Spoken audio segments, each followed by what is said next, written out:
Hi lovelies, I'm Ariel and this is Maven Unmasked and this is your weekly reading for February 1st through February 7th. I have 3 decks today that I will be using. I will be using the Shadowscapes Tarot. I will be using Nature's Whispers, which I've really been loving this week, and we'll also be getting a message from our angels from Daily Guidance from the Angels. So let's go ahead and get started. So I can't believe it's February already, you guys. It's nuts. This year is going by so fast. So what is going to go on for us this week? What do we need to be aware of? What do we need to keep in mind? What's going to come up for us? Okay. Okay, we have the 8 of Swords. But it is the 8 of Swords reversed.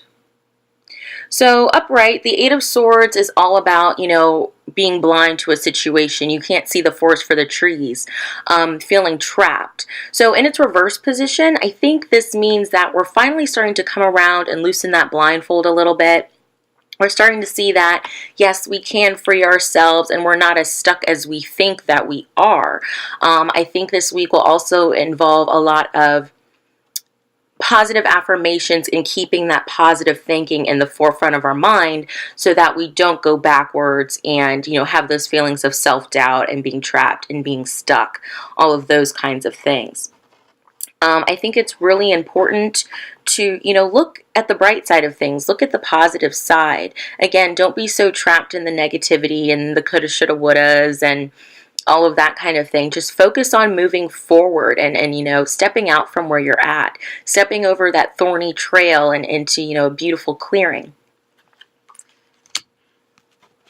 So let's get a message from Nature's Whispers. What is going on for us this week? What do we need to consider? What's going to happen? What will be a major theme for us this week? Just want one of them to pop out. I like it when they pop out. I feel like the message is always so pertinent. There we go. Finally. Okay. So 2 cards fell out. The first one is be true to your heart. Be true to your heart this week, lovelies. So what does your heart want from you? What is it telling you to do? Who does it want you to be? What is your heart telling you? Is your heart telling you that maybe the relationship you're in really isn't the healthiest for you? Maybe it's telling you that your job isn't really giving you happiness. Sure, it's giving you stability, but maybe you feel like your spirit is being crushed. Follow your heart and be true to you. Like for me, for example, for the longest time in my life, I, tried to be somebody who I was not. And since I've followed my heart and have been true to myself and really did that work to figure out who I am, I'm the happiest that I've ever been. I think being true to your heart really calls for some inner reflection. I would take some time and journal this week, and I think in meditation would be good too, to figure out and just listen to your heart. What is it telling you at this time? A lot of times our head and our heart can say 2 different things. And listening to your head is good. The logical side of your brain is a good thing. But sometimes if it's crippling your happiness, like if you're following somebody else's standards because you don't want judgment, then you're not being true to your heart, and I don't think that's such a good idea. That's not such a good thing. It's not as fulfilling as following who you are will be. The second card is your intuition.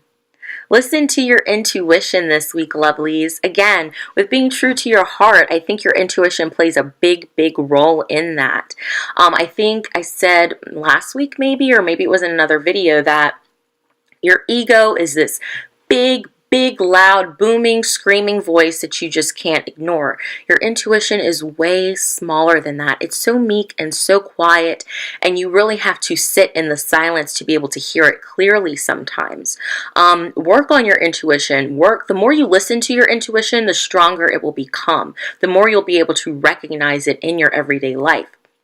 But listen to your gut this week. If something doesn't feel right, it's for a reason. It probably isn't. But listening to your intuition can definitely help you be true to your heart. And let's get a message from the lovely angels this week.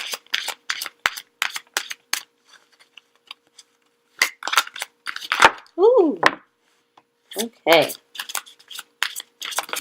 Oh gosh, okay. That's too many. I'm not reading you guys 4 cards. That's too many. That's too many. I just need 1 or 2, please. 1 or 2, please. Okay, there's 1.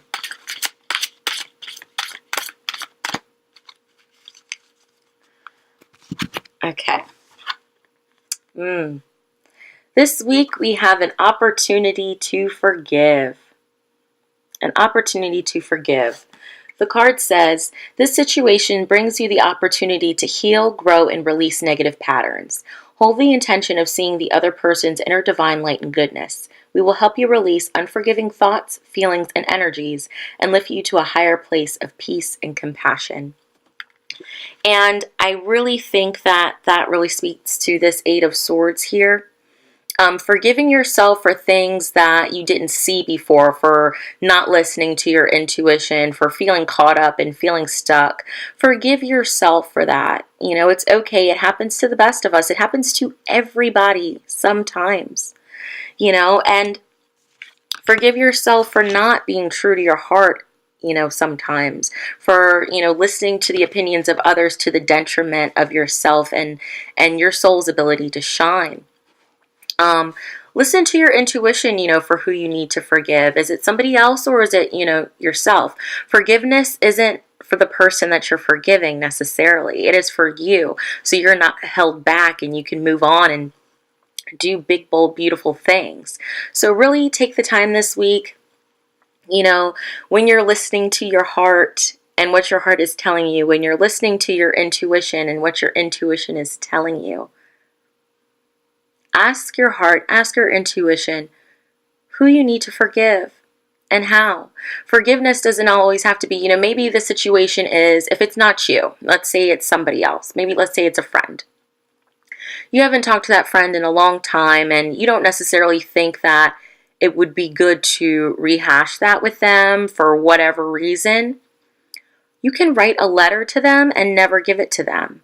You can, you know, if it's a negative energy exchange, you can cut the cord.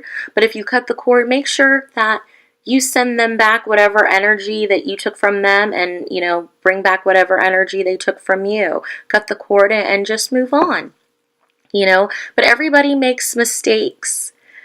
Have your heart be open, be willing to forgive, you know, have that unconditional love. People make mistakes. It's a part of growth. It's a part of growing. It's a part of learning. So really take the time this week to forgive, to listen to your intuition, to be true to your heart, and to have more positive thoughts. If you're having trouble, you know, staying positive and you know, like taking those blinders off, call in your, you know, your angels, call in your guides, your healing guides, whoever it is, to help you stay positive. Tell them that you're struggling. I hear all the time, and I know I've said this in my videos before, that they want to intercede and help you, but sometimes they can't until you ask. So ask them. Try and be present in the moment. If you hear yourself giving, you know, negative self-talk or judgments or being blind to the truth. I really think that's what this 8 of Swords is. You don't want to look at this truth. You want to be blind to it, perhaps, but listening to that intuition to figure out what it really is that's going on. But a lot of it lies in forgiveness. So forgive this week. Forgive others. Forgive yourself. Don't let the little crap get